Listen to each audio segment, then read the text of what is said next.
Boa noite, bem-vindos ao Bola ao Centro. Cá estamos de regresso em 2013. Houve aqui um pequeno intervalo em que eu vos deixei durante cerca de 2 semanas, nos programas que teriam sido nos dias 22 e 29 de dezembro. Aproveitei para pôr um pouco a escrita em dia, sobretudo para tratar da minha saúde, que é um problema que não é diferente daqueles que vocês têm aí nas vossas casas. Espero que tenha toda a gente boa saúde e tenha tudo entrado com o pé direito no novo ano. Mas eu aproveitei para este interregno para isso e aconteceu uma coisa muito interessante. Quando acordei na sala de recobro de um hospital, de um conhecido hospital público português, Serviço Nacional de Saúde, de grande qualidade, acordei e encontrei o meu convidado desta noite, o Carlos. Carlos, não me portei mal. Não. Estava sossegadinho. Muito bem até. Mas chamei-lhe pelo Sporting. É verdade. Porquê? Porque o Sporting, para além de andar sempre no coração, também diariamente anda na cabeça quando estou a trabalhar. Não só a pensar nele, mas também numa touca que uso normalmente. Mostra lá a touca.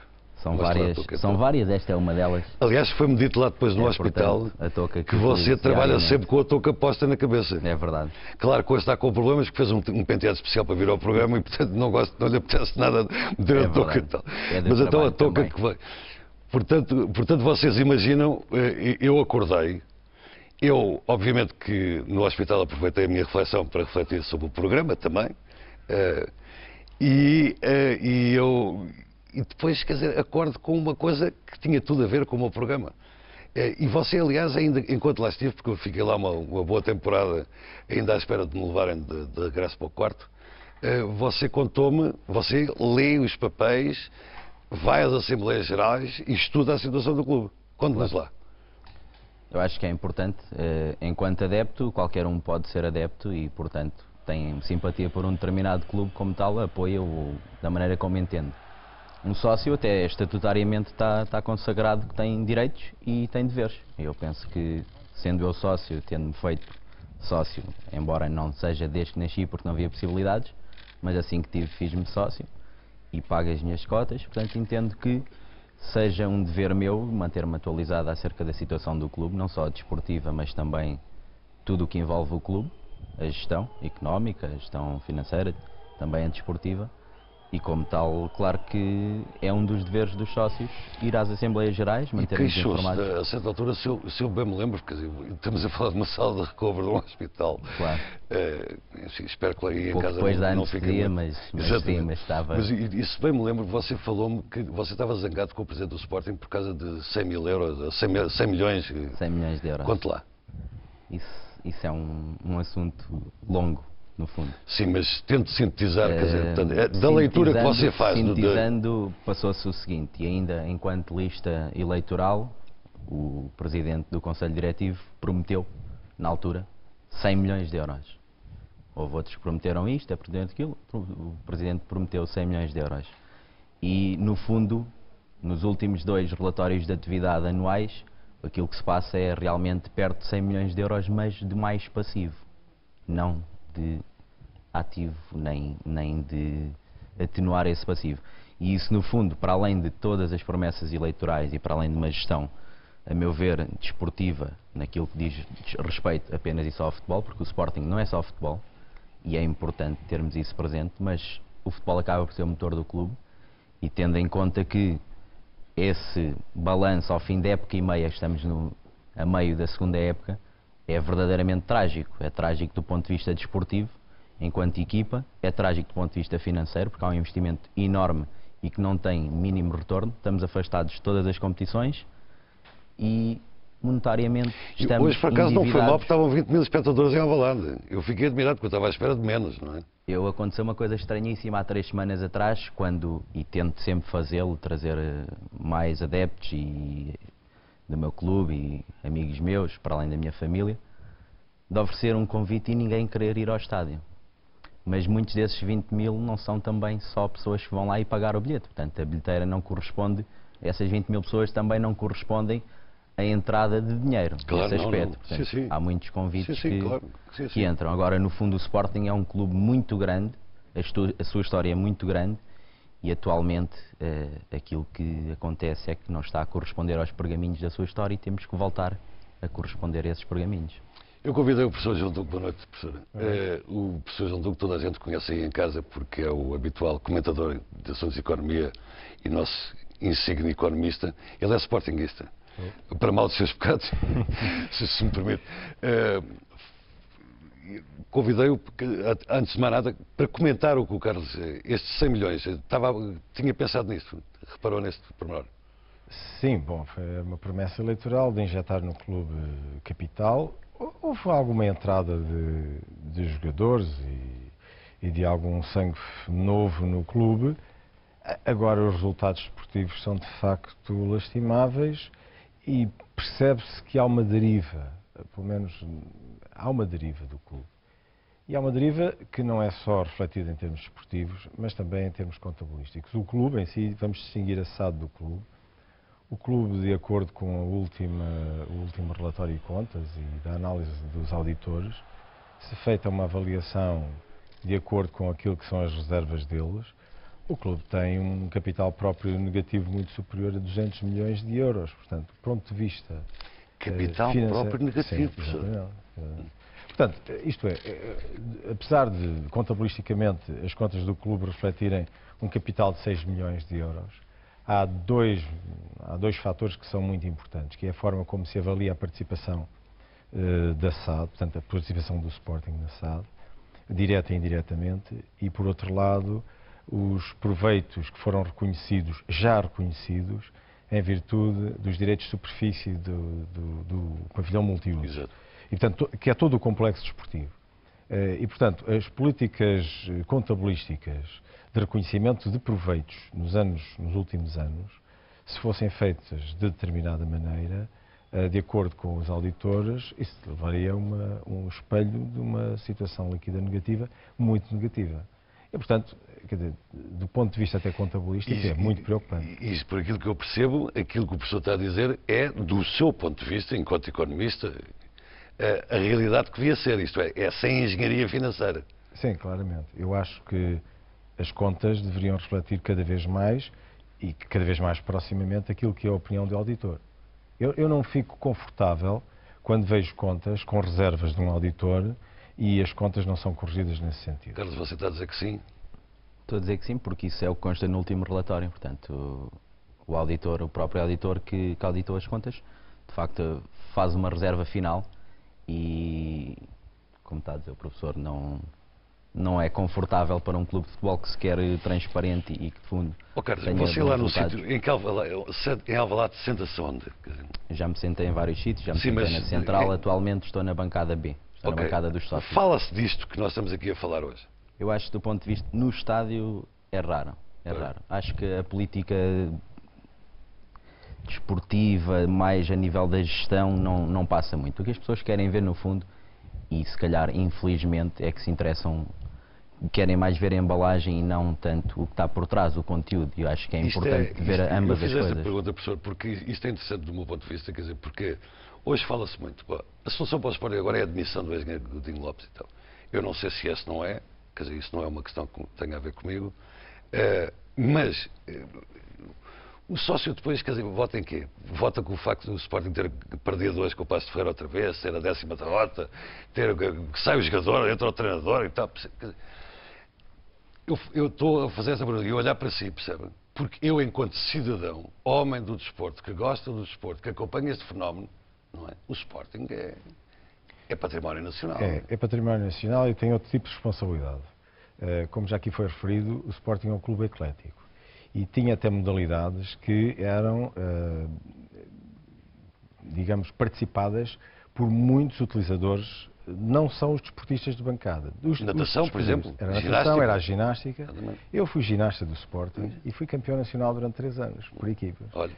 E, portanto, a minha ligação ao clube é de que desde pequenino que era fã do clube, sou sócio desde os 18 anos e fui campeão nacional. E no meu tempo que eu fazia ginástica do Sporting, havia 10 mil participantes. Isso significa uma capacidade enorme de mobilizar as pessoas e de as fazer participar ativamente na atividade esportiva. Preciso não esquecer o seguinte, isto são estudos com dados recentes de 2002, por cada dólar gasto em atividade esportiva, mas não é desportiva de bancada, é desportiva de exercício. Por cada dólar que se gasta aí, poupa-se 3,3 dólares em despesas com a saúde da população. E na Europa, por cada dólar gasto, também dados de 2002, por cada euro gasto, permite-se poupar 3,4 euros em encargos com a saúde e 4,9 em redução do absentismo. Isto é, não só se poupa com o facto das pessoas não precisarem de ir ao médico, como também vão mais ao trabalho. E, portanto, o investimento no desporto e os clubes com grandes quantidades de atletas são um fator muito importante naquilo que permitem fazer na poupança futura dos gastos com a saúde e com tem um contributo social. Portanto, o Sporting, o Benfica, os grandes clubes, que têm muitos participantes e muitos atletas, têm essa componente de serviço público e de património nacional. Portanto, é preocupante depois, e é muito preocupante, quando nós vemos as estruturas terem, de alguma forma, algum desgoverno. É claro que não é o engenheiro Godinho Lopes ou outro que provavelmente chega lá e injeta do seu bolso... Uma varinha mágica. Que resolve os problemas dos clubes. E o problema do futebol, que é um problema central nestes clubes, porque em Portugal há 3 grandes clubes muito populares, pronto, que toda a gente é mais ou menos um deles e depois alguns juntam outro clube. De um modo geral, a indústria parece uma indústria insustentável do ponto de vista económico.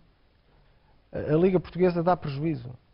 As ligas europeias, em conjunto, as 5 principais ligas dão lucros, mas só 2 é que dão lucro. E um dos números que tenho esta noite é sobre os espectadores, por exemplo, da primeira volta, os primeiros 12 jogos e tal, com uma queda brutal, como é normal, além de mais pelo preço que o futebol custa hoje em dia. Mas também está a haver uma modificação daquilo que é como é que se assiste ao futebol. Deixa de se ir ao estádio para se ir para casa ou para o café ver o jogo na televisão. Exatamente. Isso é uma mudança muito significativa também na forma como se assiste ao desporto.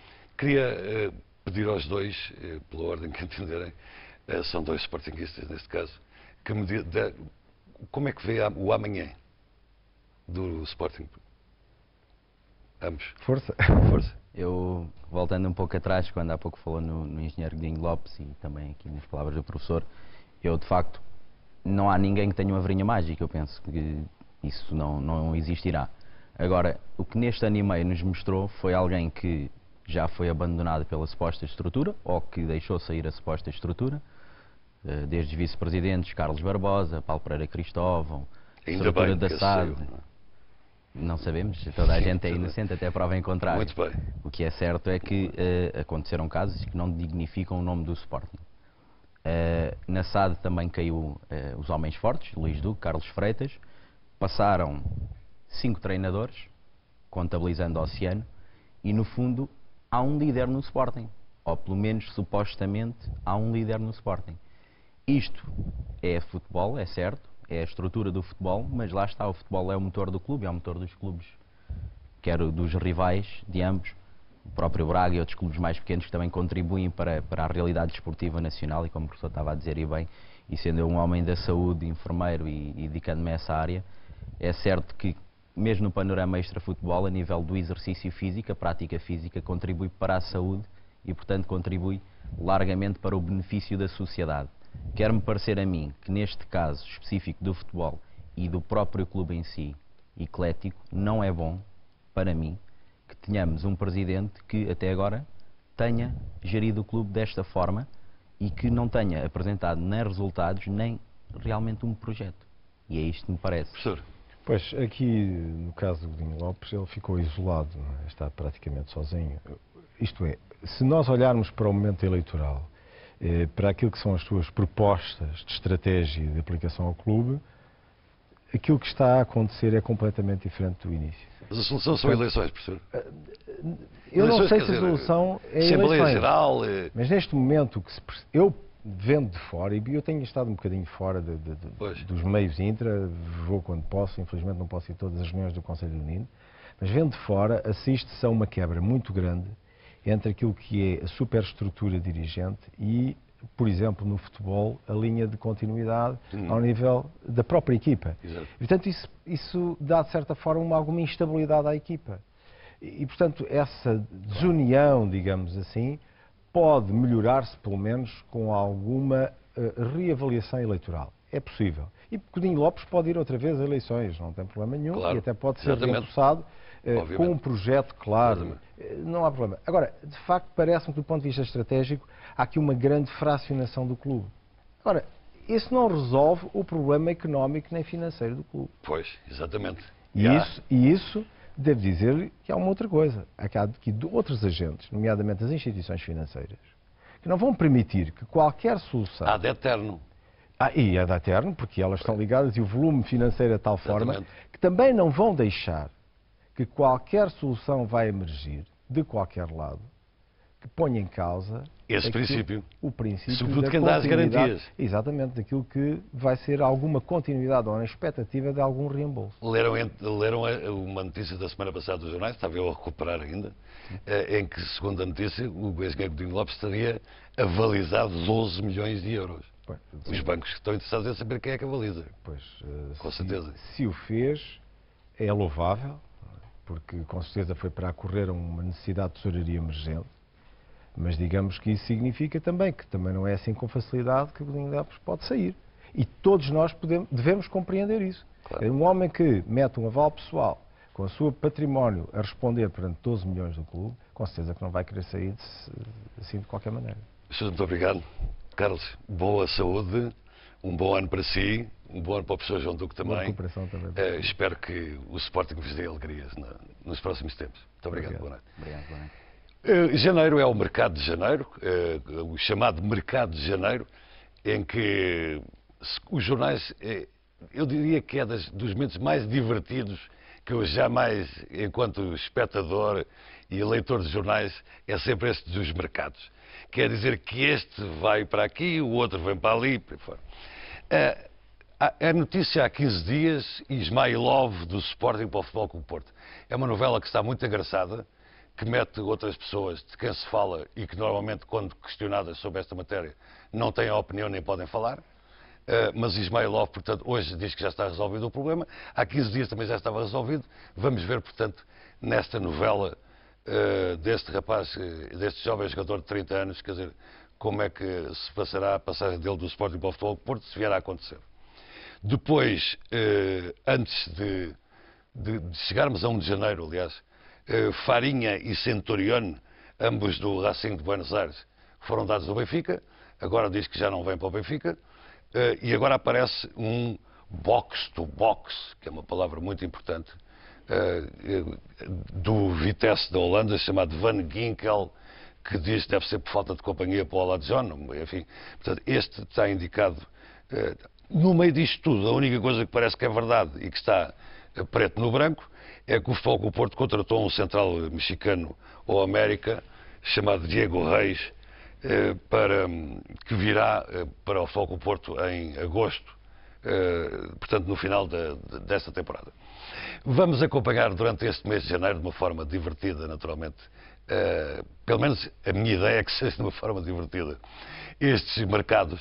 Porque eu acho muito engraçado esta história de ver jornais diários desportivos em Portugal hoje em dia, traz como consequência, e eu tenho aqui aliás 2 convidados já no estúdio, que são 2 pessoas que vocês conhecem muito bem em casa, em que se escreve sobre as coisas porque é preciso preencher 3 páginas de Benfica, 4 páginas de Porto, agora são 4,5 a 5 do Sporting, atendendo a que o Sporting está no mercado com uma imagem muito forte, e esta noite ainda ficou mais reforçada com a derrota com o Paços de Ferreira. E, portanto, esta história do mercado de janeiro vai ser engraçado, porque acabou de sair daqui um economista reputado, o professor João Duque, que vos costuma muitas vezes esclarecer aí em casa sobre a atualidade económico-financeira do país, a dizer-nos que isto está tudo de tanga. Portanto, quer dizer, será engraçado ver como é que o país, quer dizer, se irá desembrulhar desse mercado de janeiro.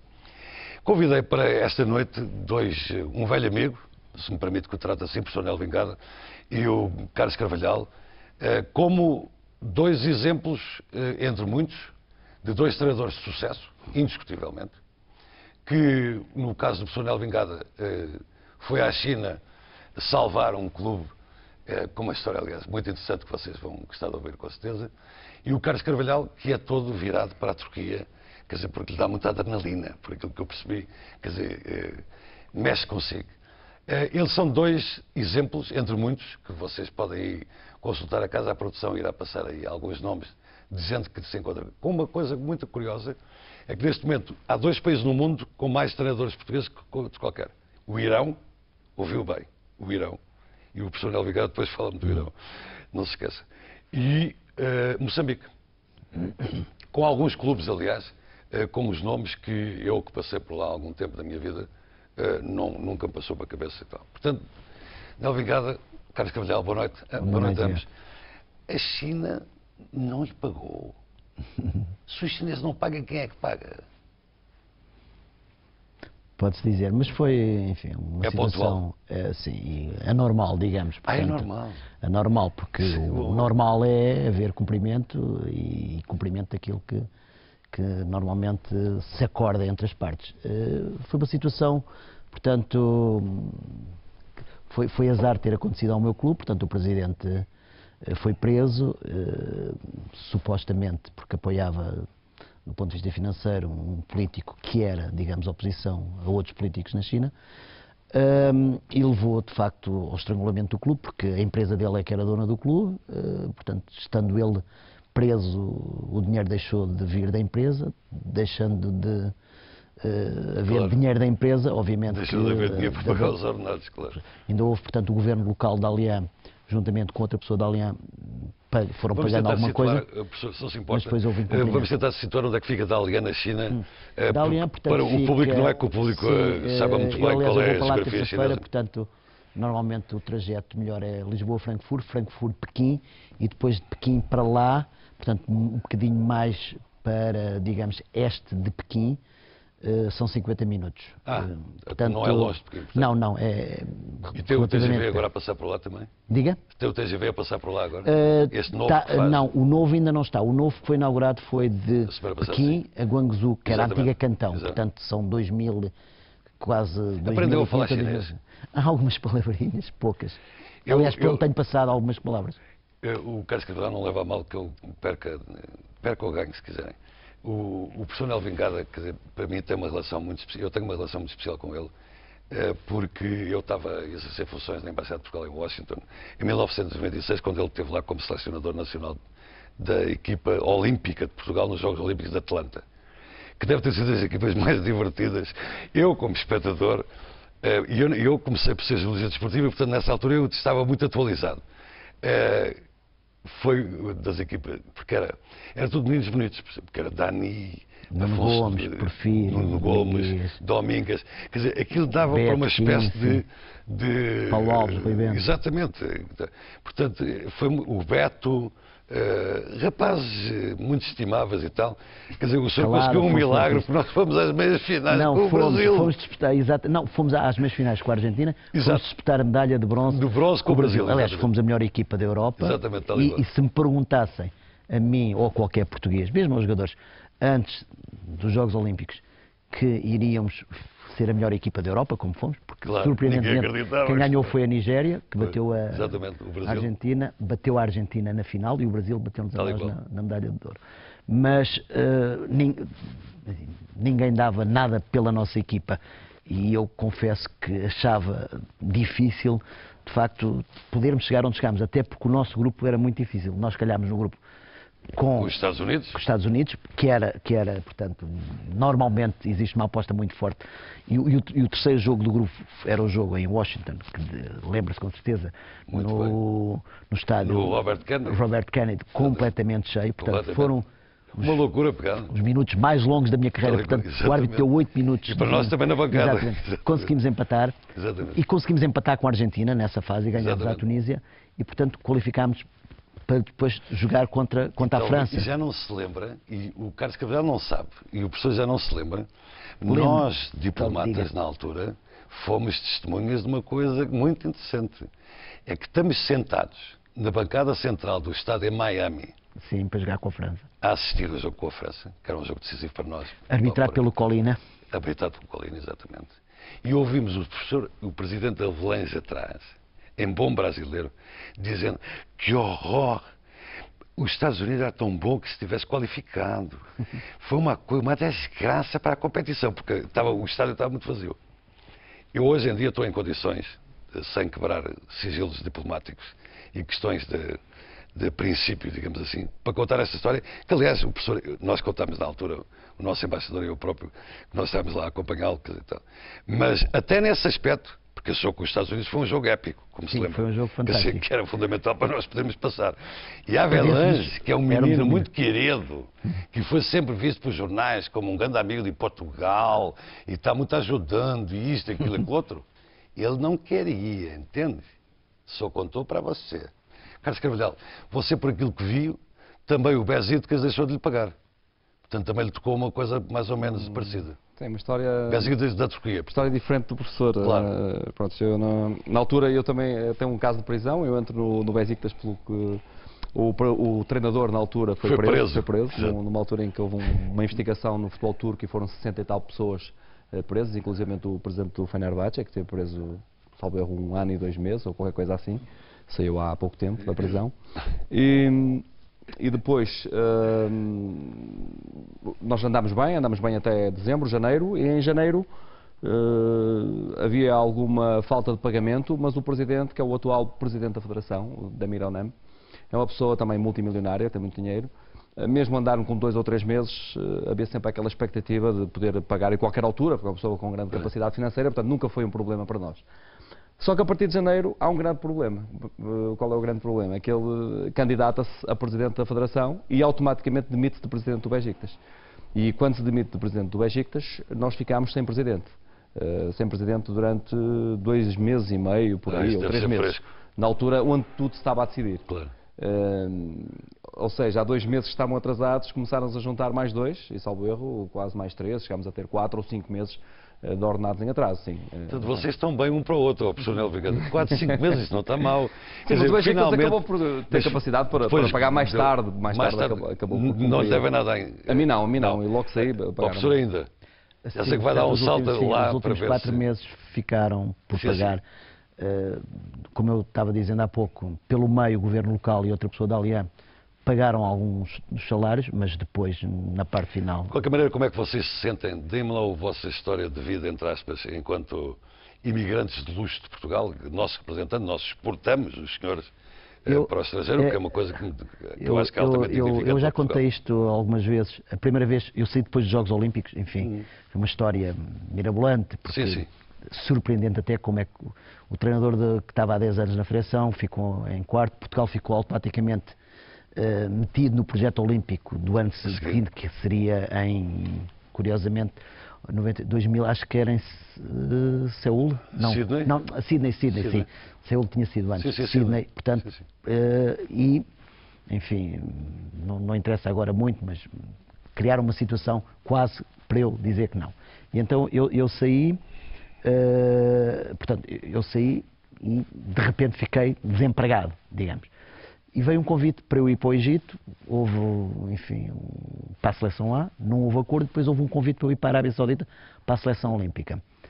Eu fui a Riad, falei com o Presidente da Federação, que era filho do rei, mas nessa semana a Seleção A estava a disputar a Taça do Golfo, curiosamente hoje começou também a Taça do Golfo, só, de 2013, e a Arábia Saudita teve um comportamento desportivo fraco, abaixo das possibilidades. E por essa reunião que eu tive uma semana em Riad, quando eu cheguei a Lisboa, o Presidente telefonou-me a dizer: olha, despedi o treinador da Seleção Brasileira, quero que você seja o treinador, porque daqui por 2 meses vamos jogar a Taça da Ásia. E mas tenho que viajar daqui por uma semana, digo o que é que quer, portanto, as condições que quer, para dirigir a seleção, porque vamos disputar o Campeonato da Ásia e eu gostei de falar consigo. Bem, eu fui um dia para a Embaixada na Arábia Saudita, que é ali no Restelo, e documentei-me o máximo que podia sobre a cultura, a sociedade, a religião, enfim, uma série de... E quando cheguei... Todos os problemas que a sua mulher ia ter para viver lá em Riad. Quando cheguei e tive, enfim, outras reuniões, de facto, surpreendi, digamos, as pessoas. E então, a partir daí, eu já aconselhei isso até a alguns colegas meus, sempre que eu vou e já são 10 países diferentes, portanto, eu já trabalhei em 6 países diferentes na Ásia. Digo-os lá. Portanto, a primeira vez foi na Arábia Saudita, trabalhei nos Emirados Árabes Unidos, trabalhei na Jordânia, trabalhei no Irão, trabalhei na Coreia, trabalhei na China, portanto, em termos de Ásia. E trabalhei no Egito, tive uma passagem por Marrocos. É mais europeu.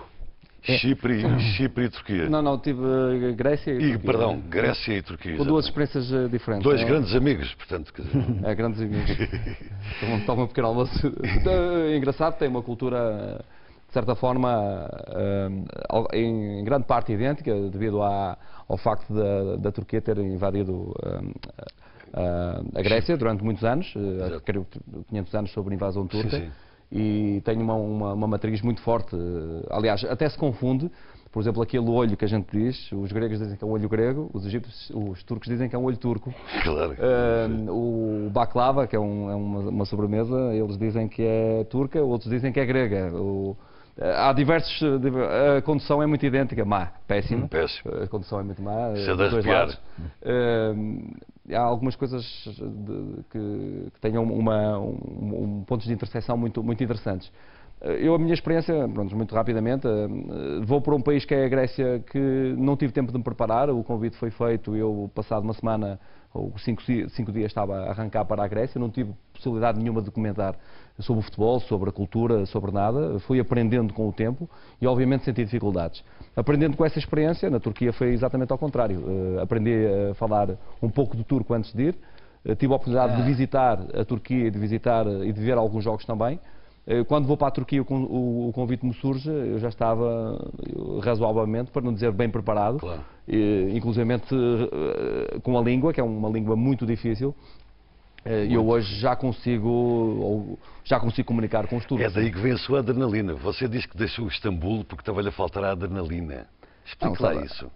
Que eu não consegui apanhar imediatamente. Não, a adrenalina tem a ver, o professor tem muito mais experiência que eu a esse nível, mas a Turquia tem algo que me apaixona a mim. Para além do aspecto cultural, o aspecto das pessoas, nós temos uma ideia muito errada do que é a Turquia. A Turquia é um país muito desenvolvido, um país, evidentemente tem algumas assimetrias, mas é um país em evolução, de grande estabilidade. Em termos de inflação, tem vindo a ser reduzida drasticamente. Estão a conseguir estabilizar o país e estão a progredir. Mas a nível do futebol, que é aquilo que no fundo que é a minha vida, tem uma coisa que eu gosto. Repare, eu em Portugal eu faço uma retrospectiva da minha carreira. Os meus bons anos foram no Leixões, que tem uma massa adepta fantástica. Exatamente. Foi no Vitória Setúbal. Tenho tenho uma massa associativa também extraordinária. Acabou por ser no Sporting, porque não dizê-lo também, Claro. num período largo, com algumas dificuldades, aliás, como o clube ainda agora atravessa essas dificuldades também. Mas eu sinto um pouco o futebol na sua essência, pela sua essência, os jogadores a jogar, treinador a treinar e as pessoas a assistir e a apoiar e emoção à volta de um estádio. Isso para mim são os aspectos muito importantes para eu poder trabalhar. E na Turquia, ouça, quem gosta disto, na Turquia está no paraíso. Claro. Viver Viver um jogo do Besiktas sentado num banco, com 32 mil espectadores. O barulho é tanto atrás de si que não o assusta. É impressionante. Aliás, eles têm o recorde de... Não me assusta. Não absolutamente assusta. nada. Aliás, Eu a única vez perco que a fui ver noção, um jogo na creio Turquia, eu que assustei-me são para todos lá. assim. Não, a mim passam, sabe, quem está dentro, Claro. o que está à Obviamente. volta com a concentração Claro, do jogo, tá. a gente acaba por se aliar um pouco. Né? Embora ali no Besiktas um pouco difícil. Eles têm o recorde mundial de decibéis Tal e do qual. barulho É por que isso há que eu dentro fiz a de um pergunta, estádio. claro. E é absolutamente fantástico. E tem um comportamento muito contrário àquilo que as pessoas pensam. Aliás, o Galatasaray foi jogar a Braga. As pessoas em Braga ficaram encantadas com os adeptos Sim, de sim. Galatasaray na cidade. Sim. Houve um minuto de silêncio na altura pela morte de um adepto do Braga. Não houve um adepto turco, estavam lá à volta de 3 mil adeptos, um adepto turco que tivesse uma manifestação durante um minuto de silêncio. Completamente, porque há um respeito Nem a muito bater grande. palmas. Nada. Que agora é absolutamente. mania. Agora bate-se palmas quando se faz um minuto de Um silêncio. respeito muito grande e sempre a apoiar a equipa, a perder o zero, a apoiar a equipa, porque os adeptos turcos são assim, né? Isto era uma conversa magnífica. Eu gostava mesmo de passar aqui mais tempo com vocês, mas isto tem tudo horas, como é óbvio. Os dois. Vale a pena emigrar-se? A nossa imagem é boa, a nossa Portugal, portugueses, mão de obra, treinadores portugueses? Eu acho que sim, evidentemente, como dizia há pouco, modéstia à parte, em 96 eu fui para a Arábia Saudita e penso que teria sido talvez os primeiros... Brincando, já lá vão... Sim, a seguir aos Jogos Olímpicos já 16 vão... anos. Exatamente. Portanto, aliás, fez 16 anos, exatamente em Exato. 21 de dezembro, que a Arábia Saudita foi campeã da Ásia comigo e com o Simões, que também Sim. estava Exato. na altura, portanto, Na sua na equipa exato. técnica. Evidentemente, se me perguntar, estava longe, enfim, quando estávamos lá em Atlanta, Claro. longe de imaginar que passados uns meses eu estaria lá. mas de facto hoje, olhando para trás, vale a pena, ou valeu a pena do ponto de vista cultural, do ponto de vista social, do ponto de vista afetivo. Eu sou uma pessoa que, onde vou, gosto de conhecer, gosto de ver, gosto de sentir, e como disse o Carlos Carvalhal, o aspecto social, portanto, o ambiente, são coisas que me tocam e que eu tento, onde eu chego, eu tento rapidamente ser um deles e, portanto, obviamente que faço as coisas à minha maneira, um pouco à minha dimensão. Claro. Aquilo, eu costumo dizer, por exemplo, eu estive na Coreia em 2010, a Coreia, de facto, talvez tenha sido, juntando a parte esportiva, a parte organizativa, a parte da qualidade de vida, a cidade, enfim, tudo, juntando tudo, foi talvez o país melhor onde eu estive. Mas eu estive também no Irão, por exemplo. O Irão não é aquele país sinistro que as pessoas pensam que tudo é obscuro. Não, as pessoas comem as criancinhas da rua. Exatamente. As pessoas são muito simpáticas, muito abertas. Naturalmente, enfim, do ponto de vista político, são questões que me ultrapassam, que eu passo completamente ao lado, mas vive-se razoavelmente. A gente vê, enfim, qualidade e vê um ambiente também fantástico. E, curiosamente, eu, quando cheguei ao Irão, o meu jogo de estreia foi o Persepolis com o Steglal. Estavam 100 mil pessoas no estádio. 100 mil. Também é muito barulho, também são os decibéis bons. Eu já tive duas experiências fantásticas. Foi dirigir uma equipa nesse jogo, portanto, o Steglal com o Persepolis, que empatámos 1-1, que eu cheguei 2 dias depois, foi esse jogo. E foi quando estive no Egito, dirigir o Zamalek contra o Arli, que são também um derby com 70, 80 mil pessoas, no antigo estado do Cairo, que agora foi renovado. São ambientes fantásticos. E como dizia o Carlos Carvalhal, realmente, ouça, se me perguntar, eu prefiro ter 70, 80 mil do que ter 2 ou 3 mil. Portanto, não tenho dúvidas nenhumas. Ou 1000, ou 500, ou 300. Bem, isso é em Portugal. Há aqui um aspecto que eu acho que o professor disse tudo, que eu acho que é importante, que nós temos essa grande capacidade, os portugueses. Há duas grandes qualidades que nós temos quando vamos para fora. Uma é que nós conseguimos ser um deles. E não conseguimos, e eu acho que isso é fundamental para nós nos conseguirmos trabalhar no estrangeiro. Nem todos conseguem isso, porque há outros treinadores estrangeiros que de facto não conseguem isso. Claramente. Nós conseguimos ser um deles e o segundo aspecto que eu acho que é fundamental também é o aspecto da entrega, do trabalho e da dedicação que nós normalmente damos, porque estamos habituados também a trabalhar aqui e porque sentimos que vamos para fora, que temos, no fundo, sentimos também a responsabilidade de que estamos a abrir portas para colegas e estamos a cuidar da nossa vida, evidentemente. Exatamente. E que as pessoas apreciam normalmente a entrega que os treinadores portugueses têm quando estão no estrangeiro. Já agora, já que estávamos a contar a história, deixa-me só contar esta história também que aconteceu na Turquia, se me permite. Acaba por ser engraçada. Recorda-se que houve um terremoto na Turquia, morreu muita gente. Brutal, em Kar, na zona de Kar. Brutal, exatamente. E nessa zona o futebol é muito solidário em termos da Turquia, a todos os níveis. Na Turquia, quando há um atentado terrorista, quando há uma catástrofe, há assim uma grande solidariedade do futebol. Nós, passado uma semana ou duas, tivemos um jogo com o Galatasaray, exatamente. Nós fizemos um jogo bom com o Galatasaray, estava 2-2, faltavam 5 minutos para acabar, mas nós estávamos a jogar bem, um bom jogo mesmo. E de repente, faltam 5 minutos para acabar, os adeptos do Besiktas começam a tirar com os cascóis para dentro do campo. E eu, inclusive, comecei a levar com cascóis, toda a gente levava com cascóis, mas eram milhares e milhares de cascóis para dentro do campo.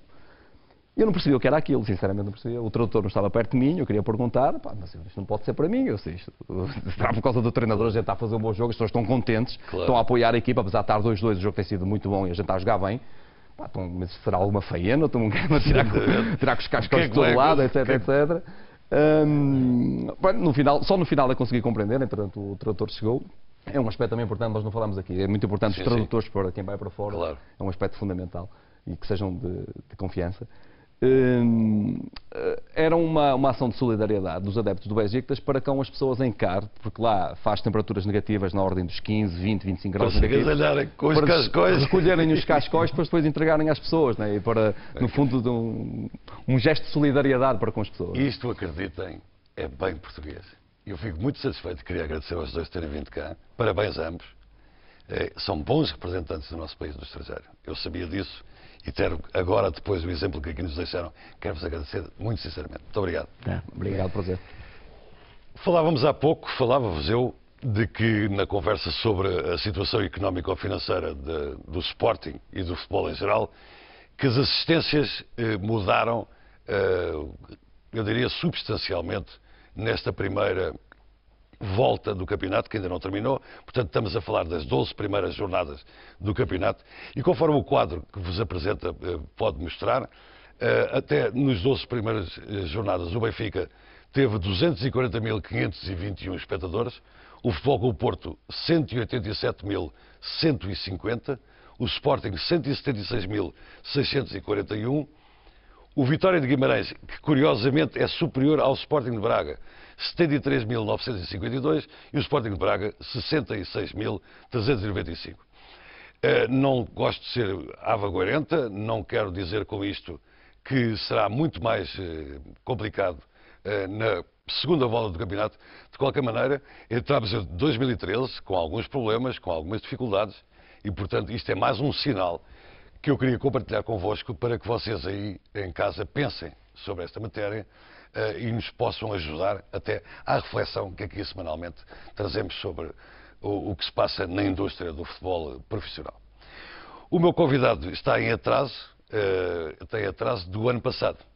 As razões que me levaram a não estar nas últimas semanas foi a razão porque você não veio em 2012, que era assim que eu gostava de ter sido, é o Pedro Cole, e é vice-campeão da Europa de kickboxing.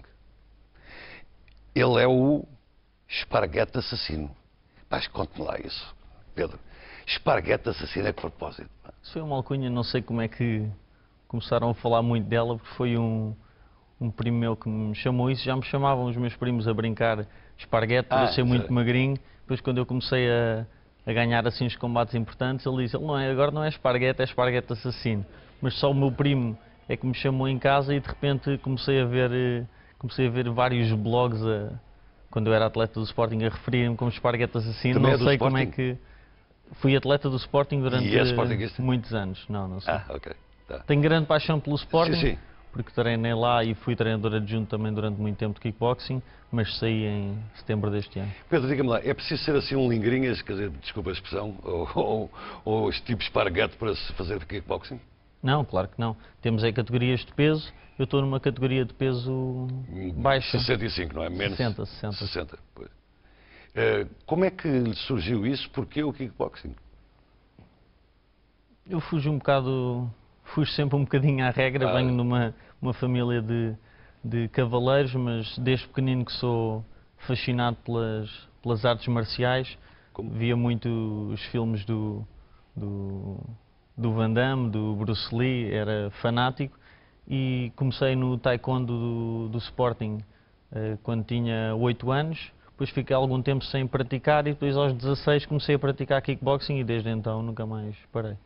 Sei que ficou triste de não ter sido campeão da Europa porque o árbitro, que também há árbitros nisto, terá tomado uma decisão não muito correta do seu ponto de vista no combate. Não foi esse caso. Não, o meu adversário foi... Você foi afastado por uma lesão na cara ou coisa que valha, quer dizer, que terá havido um exagero da parte do árbitro.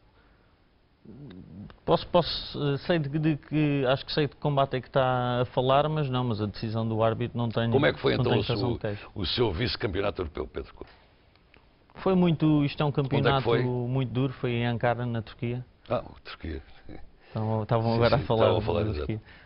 É um campeonato muito duro, porque numa semana temos muitos combates, por causa do peso temos pesagens diárias e eu fiz 4 combates em 48 horas, cerca de 48 horas, que foi muito duro, mas fui eliminando alguns dos meus adversários e depois perdi na final com um atleta da Bielorrússia, Quais são as suas ambições enquanto atleta de kickboxing?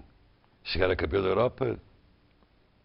Isto vai alternando, campeonato da Europa, campeonato do mundo. E o meu objetivo, e vou dizer isto aqui em primeira mão, é conquistar. Eu, penúltimo que fui, conquistei a medalha de bronze. Este último, conquistei a medalha de prata. E agora campeonato do mundo no Brasil. Espero ser apurado. Dar uma alegria ao mundo de língua portuguesa. Sim. Espero ser apurado, ser selecionado e vou trabalhar para a medalha de ouro para depois me retirar. Como é que está a modalidade? Tem muitos praticantes? Tem muitos praticantes, sim. Está a ter um crescimento incrível, mas tem um problema que há... As células? Tem a parte das células também, mas tem duas federações, ou uma federação com 2 corpos com 2 corpos diretivos, uma situação que está no tribunal que se arrasta desde 2008, razão pela qual eu este campeonato tive que pagar tudo. Fui selecionado, mas fui eu que paguei tudo. A viagem, a estadia, a alimentação, até a inscrição e o portanto, seguro. você não só é um vice-campeão europeu, como é um vice-campeão europeu graças à sua algebeira. Exatamente. E você trabalha. Sim, sou treinador e nós recebemos por objetivos. Por combate. Exato. Por combate. Estes campeonatos não Claro, não se recebe obviamente. nada, mas somos convidados para participar em torneios e pagam-nos por isso. E também sou comentador dos desportos de combate do Eurosport e também dou aulas, também invisto na formação. Portanto, paga para ser campeão. Exatamente. É uma, história ainda mais bonita, Pedro. E, eu penso que é um investimento, mas a medalha mas você já é está minha. a falar, portanto, se eu bem entendi, e isto será o resumo, aliás, muito bem feito por si, do que tem sido a sua atividade, você está à procura do ouro para depois se retirar. Não é bem assim. Eu fui aos campeonatos sentia que não tinha nível para exigir uma medalha de ouro. Neste momento estive muito perto, queria muito a medalha de ouro, estive muito perto e quero-me retirar ainda este ano ou no início de 2014. Não porque não pudesse continuar, porque tenho 29 anos, mas este desporto até aos 35 é possível, mas quero investir forte na formação, então gostava de fechar com chave de ouro. Perfeito. Olha, Pedro, eu não o trato outra vez por esparguete assassino. Pode tratar, não há problema. Esparguete assassino. Pedro, foi um prazer tê-lo. Parabéns. Obrigado. Em meu nome e daqueles que em nossa casa estiveram a ver, para lhe dizer que se você não tinha reparado nesse programa, quer dizer, tenho a certeza que já tinha, passa a reparar, nós também cuidamos de atividades como a sua e não deixamos em claro portugueses que nos dignificam, quer dizer, como foi o seu caso. Muito obrigado. Muito obrigado. E para terminar por hoje, vamos para Francisco Franco Dias. Quem é o Francisco Franco Dias? O Francisco Franco Dias é um caso de sucesso no desporto português, mas o tenista teve de sair de Portugal para continuar a carreira dele. Começou a jogar ténis aos 5 anos, foi conquistando troféus e campeonatos nacionais e em 2010, com 18 anos, foi medalha de bronze no Campeonato Europeu de Júniores. Tentou ser profissional em Portugal, mas faltaram os apoios. E os bons resultados despertaram o interesse de universidades norte-americanas, que é uma coisa que aqui em Portugal se entende mal, mas que é muito habitual nos Estados Unidos, que é um grande atleta, é altamente disputado pelas universidades norte-americanas. Francisco acabou por aceitar um dos muitos convites que recebeu, e no primeiro ano, na Universidade de George Washington, ficou marcado por imenso sucesso. Foi eleito Rookie do Ano e o atleta com a melhor performance. É meu prazer tê-lo esta noite aqui no programa. Francisco, boa noite. Boa noite. Então, Washington DC, how's everything? É um belo local. É? Gosto muito daquilo. E a universidade? A universidade foca muitas atenções nos esportistas, como a maior parte das universidades americanas, mas não deixa de dar muito ênfase aos estudos, que eles querem que nós tenhamos muito boas notas, porque é um dos marcos da escola. Você, portanto, foi rookie quando? Foi no meu primeiro ano. Você está no terceiro ano, não? Não, estou agora, vou começar a segunda metade do meu segundo ano. Exato, pronto. Então, é 2011, portanto. Exato. Conte-nos lá um pouco essa aventura universitária que eu, por experiência própria da minha vida profissional, como sabe, acompanhei à distância e é por isso que o convidei a estar aqui connosco hoje, porque você está de partida. Exato. Não é? Estão a terminar, as férias são muito boas em Portugal, mas estão a acabar. E, portanto, era a oportunidade de o ter aqui. Diga-me lá, conte lá, como é que foi isso ser o rookie do ano? O ano começamos o ano não é janeiro a janeiro. Não, o ano é agosto a dezembro e depois janeiro a maio. E eu cheguei lá a final de agosto e aquilo começámos logo muito ginásio, muito treino lá fora, passámos horas e horas dentro do campo e eu as primeiras semanas não conseguia andar direito. Não se mexia, claro. Não me mexia, mas acabou por ser bom para mim e fui tendo bons resultados e a universidade foi continuando a acreditar em mim e a dar-me apoios morais, o que foi ótimo, e acabei por conseguir fazer bons resultados e me deram essas distinções. Você está nos 70 primeiros de universitários norte-americanos nesta altura, não é? Assim por aí. Isso significa mais ou menos o quê, em termos mundiais, atendendo à quantidade de jogadores de ténis que existe nos Estados Unidos, que deve ser enorme? Depende.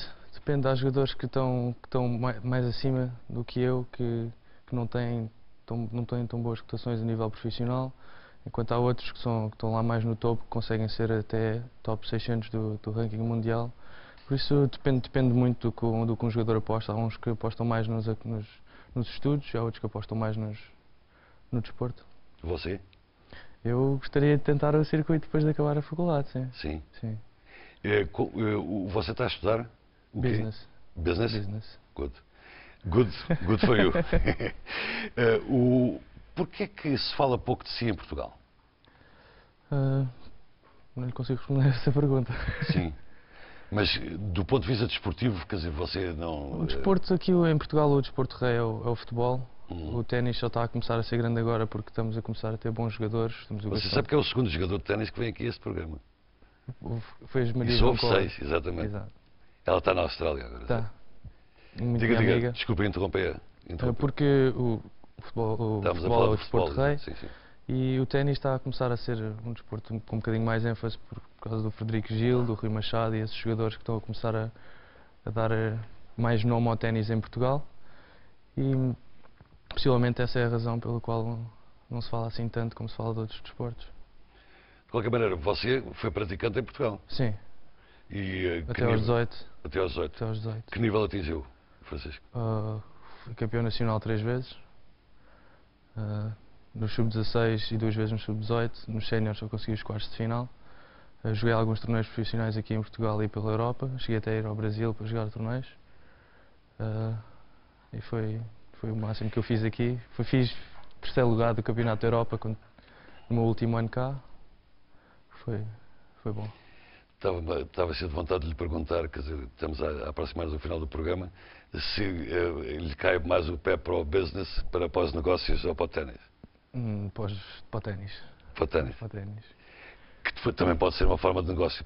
Pode ser uma forma. O meu curso, por acaso, está envolvido no desporto. Vai ser uma espécie de management desportivo. Por isso está ligado ao desporto, que é uma coisa que eu gosto muito, todo o tipo de esportes.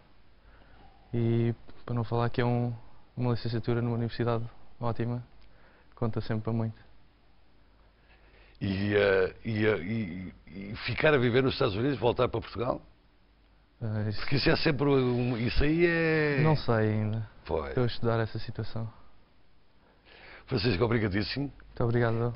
Esta camisola que ele tem, que vocês veem ali, é uma camisola muito conhecida e muito bonita, do George Washington University. Eu, quando se fala do Washington, invariavelmente, vem-me à memória que passei lá muitos anos da minha vida profissional. E, portanto, vamos para o final do programa, de uma forma que eu espero que divertida para si em casa. Porventura já leu nos jornais aquilo que eu me vou referir, mas não viu, se calhar, aqui na SIC ou na SIC Notícias, as imagens, e são para nos rirmos em 15 segundos. É o Sr. Jorge Jesus, treinador do Benfica, a falar da vida sexual do jogador Gaetan. Outros não sei, sexuais não sei se é. Obrigado. Só para ser físicos. Obrigado. Bem, vocês perceberam. Eu também. Estamos no final deste Bola ao Centro. Foi um prazer ter voltado a estar convosco aqui. Eu já tinha saudades. Espero que a minha situação de saúde tenha passado bem aí em casa e espero voltar a vê-los 2 ou 8 dias. Deixo-vos agora com o Eixo do Mal e com uma boa noite para si.